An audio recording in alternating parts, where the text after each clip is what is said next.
Hey y'all, insight number 3, but it's going to be 4 this week. Different reasons, never mind. And hopefully I'll be back next week. I'm not sure yet. I've got a hospital procedure, so we'll have to see how that goes. But anyway, verses 11 to 12, they kind of skip in the Compiling Manual verses 10 altogether.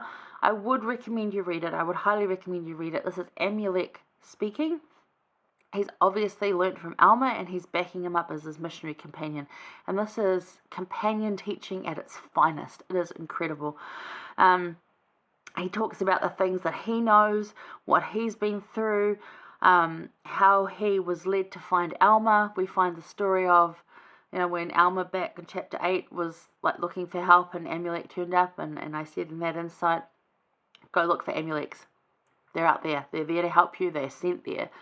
This is Amulek telling his side of his testimony of, it was an angel that told me to go and do this, and I found Alma, and he's become like my best bud, and I know what he says is true.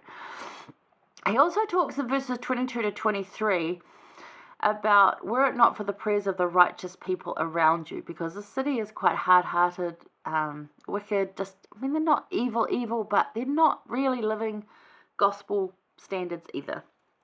At all.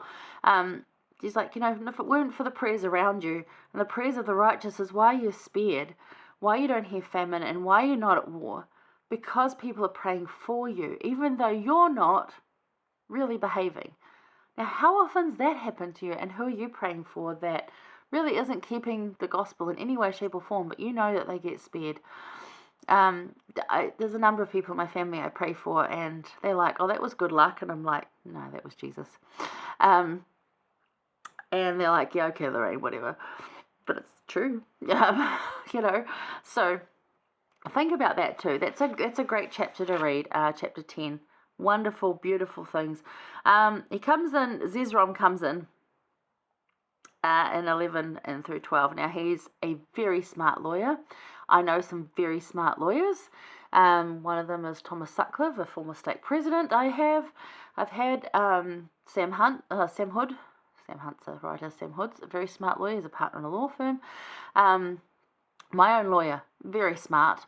Our temple recorder is a prior lawyer. He's incredibly smart.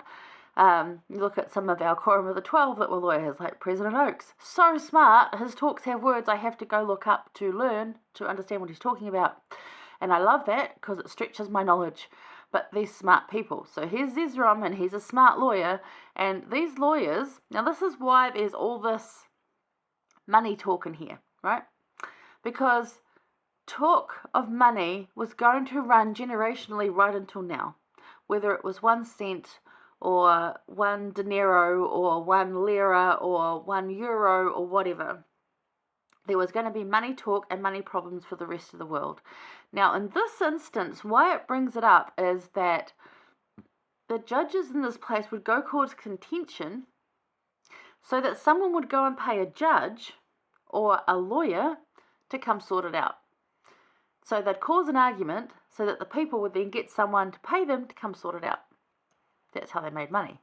So he had interest here in more contention, because then he'd have more work.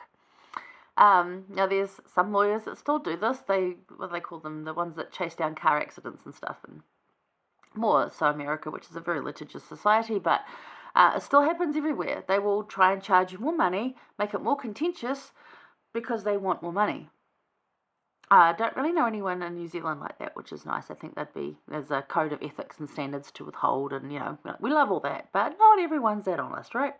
So anyway, that's the purpose of all the money talk. It sounds weird that they go through all of that, and you're like, why do we need to know all this? Because everything in this world, apart from the gospel of Jesus Christ, has some basis in money and value. And we all have a greed and desire for it. And you can buy anything in this world for money, right? Remember?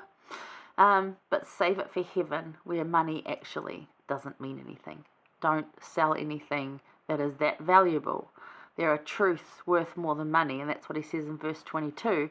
Amulek said unto Zezrom, Yea, if it be according to the Spirit of the Lord which is in me, for I shall say nothing which is in contrary to the Spirit of the Lord.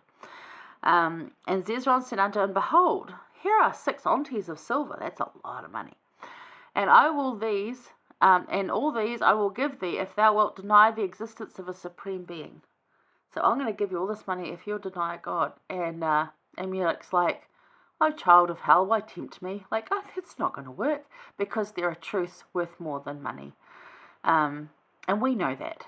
Some people will fall for that in the greed, and like, Judas fell for the greed and then felt terrible about it. Somebody had to do it though. So don't be too judgmental on him, because I think there's times where we would all do that, sadly. But anyway, 11 to 12 is about a plan of redemption, and that's what Amalek goes on to teach Zezron. That actually, it's not about money. You can't buy your way back into heaven. Now, there's a lot of people that think that Christians are trying to buy their way back into heaven with all their good deeds. And I say, no. We're learning to live in heaven. We're learning to live that way now. We don't buy anything, because we are all granted access to heaven. We all have redemption. All of us get that. All of us get salvation. Every single one of us. We don't even have to accept Jesus as our Savior. We still get salvation. So we don't have to buy that. There's no money that can buy that. The price was already paid. We just get to have it. So, there you go.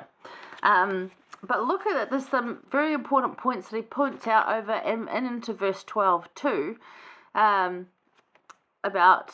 the fall, the Redeemer, repentance, death, resurrection, and judgment, and they all get covered. So that whole plan gets covered. He uses the plan of redemption. Now, we often call it the plan of salvation, or that's what we often refer to it now. He calls it the plan of redemption. So why, even though it's the same thing, why do you think he used redemption for this people? Because salvation sounds great. It means saving. Redemption is, I think, a little more powerful, actually, because it's not just saving. It's like actually you're going to be saved and forgiven and completed. It's just a little nicer. But the way Amulek talks here, it has a different effect. And we'll go to 1146. This is good. It says, and now when Amulek had finished these words, the people began again to be astonished, and also Zezron began to tremble, because he's like, okay, this guy really knows his stuff, and he's proving me very wrong very quickly, very publicly. And thus ended the words of Amulek, or this is all that I have written. So he probably said more, but that's all that was written. And then Alma takes over in 12 and talks to Zezron. Now, at this point, the people are watching this like a, tennis match, like, oh my gosh, oh my gosh, oh my gosh. But they've got more respect for Alma now, knowing that he's with Amulek, and that Amulek's got weight. So in verse 7 of 12, it says, now when Alma had spoken these words, because he says the same thing about Satan, and you've fallen to it, and you've been lied to, and you're coming in here with contention and unrighteousness. So he says, Zezron began to tremble more exceedingly, for he was convinced more and more of the power of God. And he was also convinced that Alma and Amulek had a knowledge of him, for he was convinced that they knew the thoughts and intents of his heart. For power was given unto them that they might know these things according to the spirit of prophecy. So they had discernment with him. So that as soon as Zezron was going to say something, they were already giving him the argument back, and he's going, okay, so I think you actually know. And it goes on to talk about a lot of things, and that, all of the plan of salvation, plan of redemption. But I really like verse 25 of chapter 12. So let's just read that last one, and then I'll ask you a couple of questions. It says, now, if it had not been for the plan of redemption, again, plan of redemption, which was laid from the foundation of the world, there could have been no resurrection of the dead, but there was a plan of redemption laid, which shall bring to pass the resurrection of the dead, which has been spoken. In that plan A, and we've talked about this before, God only needed one plan, and that was Jesus. There's no plan B or C or D. We talk about David having A, B, C, D, E, 5 plans, to kill Goliath, and that we should have those plans too, those anchor points. God just needed Jesus. That's how amazing he is. That's how wonderful it is. So if you think about that, how do you think knowing these words about God's plan affects you? If you see how it affected Zezron, how does it affect you? That he only needed Jesus, that you read about the redemption of what Jesus did and what he went through, all the things. How does that affect you?